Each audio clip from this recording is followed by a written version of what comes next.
So everybody, many of you have been asking about the 2 new stimulus checks that may be coming soon for Americans. So in today's video, I'll be answering all of your questions and clearing up the confusion circulating around the 4th stimulus check. So everybody, be sure to stand to the end of this video. And don't forget to subscribe to my channel, give this video a like, and leave me a comment down below. Debating in U.S. senators are haggling over funding of the $1 trillion infrastructure compromise. And the question is, can they get bipartisan support for that? The big question right now is, as they're trying to move towards an infrastructure deal, here you find you find Joe Manchin once again in the middle of things, trying to bring people together, trying to bring Republicans and Democrats together, coming up with compromises. Mitt Romney, others also involved in this compromise. So there are millions of Americans wondering about the 4th stimulus check, where the 3rd round of stimulus checks wrapping up. Over 167 million relief payments of up to $1,400 per person have been paid out under the American Rescue Plan. Plus, the payments for those who did not originally receive what they were due have also been sent. Added together, this amounts to about $391 billion of the total $422 billion that President Biden set aside for the 3rd stimulus relief package. So, these relief payments are part of a broad push to soften the crisis' economic impact on households and support the economy during the continuing recovery from the crisis. In the first quarter of 2021, the U.S. economy grew at an annualized rate of 6.4%. That is faster than the 4.3% rate from the 4th quarter of 2020. The Conference Board forecast an 8.6% growth in the 2nd quarter and continued growth in the 3rd quarter. And now growth, everybody, in the economy could even reach into double digits. So folks, do you believe that a 4th stimulus check is even necessary, with the economy continuing to recover? I want to hit some of the big issues on the bill. Do you support raising the gas tax? We're talking pay for it. I think President Biden has been clear that that's off the table, that he wants to make sure we're not going to raise any kind of revenue from working people, and that would include raising the gas tax. So, yeah, I think that's clearly off the table. Declining wages. More than half of older workers between the ages of 55 to 64 have no retirement savings. Imagine that. You're heading to the moment in your life when you're no longer able to work, when you can't earn any income, and you have nothing in the bank. Now broad segments of the workforce have endured little economic hardship because of the crisis. Many jobs carried out a desk in an office are just as easily carried out in a desk in someone's home. And with few outlets for spending during the crisis, plus 3 stimulus checks, many Americans have been saving more and more money. The crisis has definitely spotlighted growing disparities across the broader economy. Many have fallen far behind when they were in early 2020. Much of the disparity depends on whether wage earners could work remotely or needed to be on site. Financial insecurity is still widespread, with 38% of respondents in a survey saying their current income falls short of their pre-crisis income level. According to U.S. Census survey data from early May, approximately 10.9 million people have fallen behind on their rent, including 19% of renters with children in their household. The federal eviction moratorium, set to expire on June 30th, does not forgive rent owed. It pushes the debt into the future.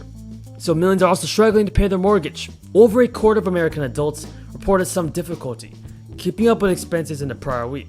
So I definitely think that a 4th stimulus check should be passed this month. Leave a comment down below telling me if you agree with me. Employment also remains well below pre-crisis levels. While the unemployment rate fell to 5.8% in May, about 7.6 million fewer people are employed today as compared to early 2020, and most of them were in low-wage jobs that were lost during the crisis and have not yet returned. So it is unclear why job growth continues to lag expectations.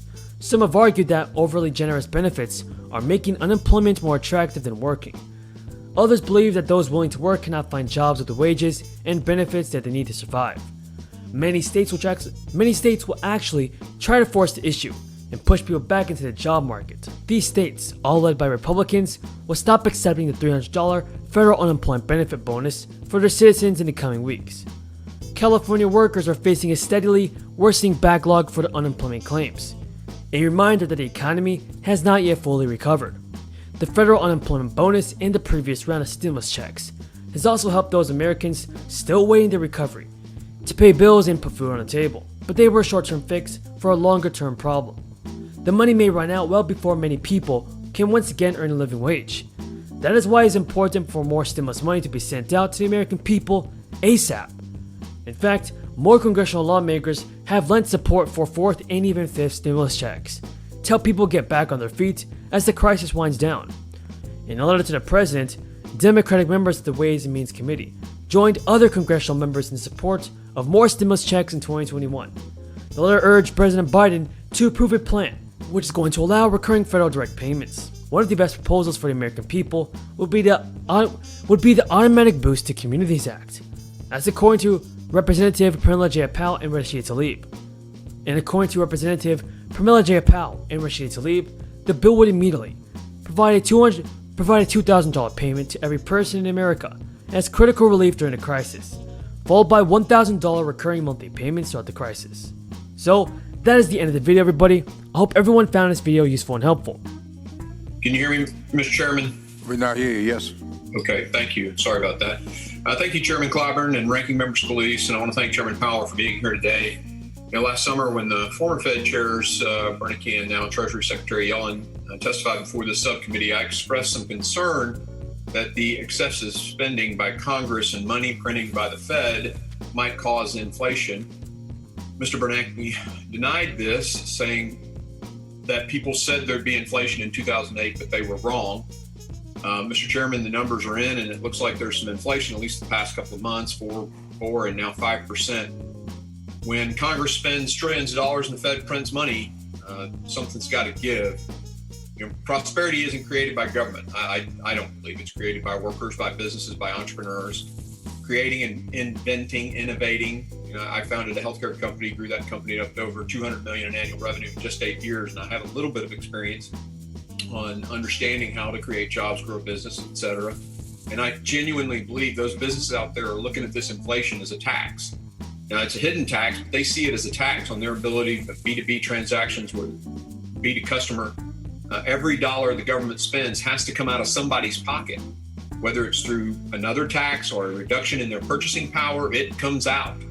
And if we don't get our fiscal house in order, I worry that inflation won't be transitory, as I know you've said both in the press and probably here today, and I apologize for being a little bit late. But my first question, Chairman Powell, are you concerned from an economic and really a national security perspective about Russia and China dumping the dollar and their what appears to be a move to some kind of financial alliance between the two of them? That's not something that's really within our bailiwick or on our radar screen. The dollar is the